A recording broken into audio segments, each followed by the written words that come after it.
Жалал ат шаары, баягы Манас көчөсү, баягы Алмаз маркети. Баягы эле адамдар мына тротуарда баспай айланып жүрөт.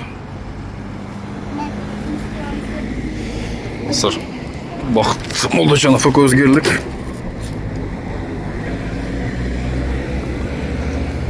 Aka sen bu boyunca bir neçe yol çıkarıp ayrılgandın ya? Aka, бул боюнча бир канча жол чыгардым, гайын чакырдым, эми баягы гаишниктер сөз жок, молодцы. 5 минутка жетпей келет, протоколдор толтурат. Бирок мындай биз проблеманын жыйынтыгы менен эмес, анын себептери менен күрөшүш керекпиз да. Эмне себептен коюп атат да? Анткени якта проход бар, мындай шопурлардын мээси жок, түшүнбөйт, адамдын акысын, жол акысын дегендичи. Эми мисалы мына карасаң, келип макул могул жерде стоянка окшогон нерсе бар экен. Ушунча жер, бош турат. Ушул жерге койбой келип тротуарды тосуп коюптур. Азыр мен өтөйүн десем, мен буну айланып, неге айланып өтүш керекмин? Бош жол турса. Тура. Кийин ака башкысы Яка машиналар коюп коет, кийин бирөөсү келет, артынан коет, экинчи ряд. Кийин мына ошон келе жаткан окуучулар жол менен басып атат да. Кийин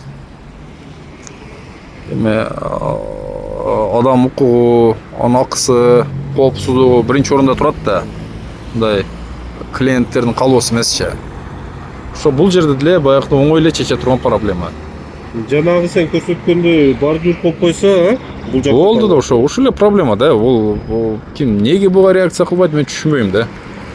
Сен айтасың, сайрайсың. Бизнес бизде цивилизованный бизнеске албетте көбү жете элек деп ойлойм да.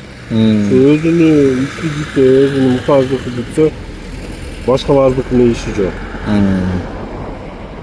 Ошондой деп ойлойм. Эми андай түшүнбөгөндөргө жеткириш керек да ака. Мындай Кудайдан коркпогон камчыдан коркот деп Умарбек Хаттап айткан. Түшүнбөйбү? Эмне кылыш керек? Тарса турса кылып реакция кылыш керек да. Туура. Ошо баягы эле Жалал ат шаарынын мэриясынан суранабыз. Бир гана сурамай талап кылабыз. Бул биздин укуктарыбыз. Мындай бизге шарт түшсүн. Андай ушунча акча кирди да бул мамлекет тарабынан тротуар болуш үчүнчү. Ошол эми коргоп бериш керек да. Бул шаар пешеходдор үчүн да болуш керек да, Бакыт. Машиналар эле үчүн эмес. Эң башкысы бизге окшогон жарандык активисттер бул маселени көтөрбөсө, жаш бала, мектепке барган окуучу же бир инвалид адам же дагы бир коркок кайдыгерлер көтөрбөйт да. Ошо биз көтөрүш керекпиз. Буну бийликтегилер буну угуш керек. Жана мен оюм боюнча обратная реакция кылыш керек да. Жалал ат шаар мэриясы реакция кылат деп күтөбүз.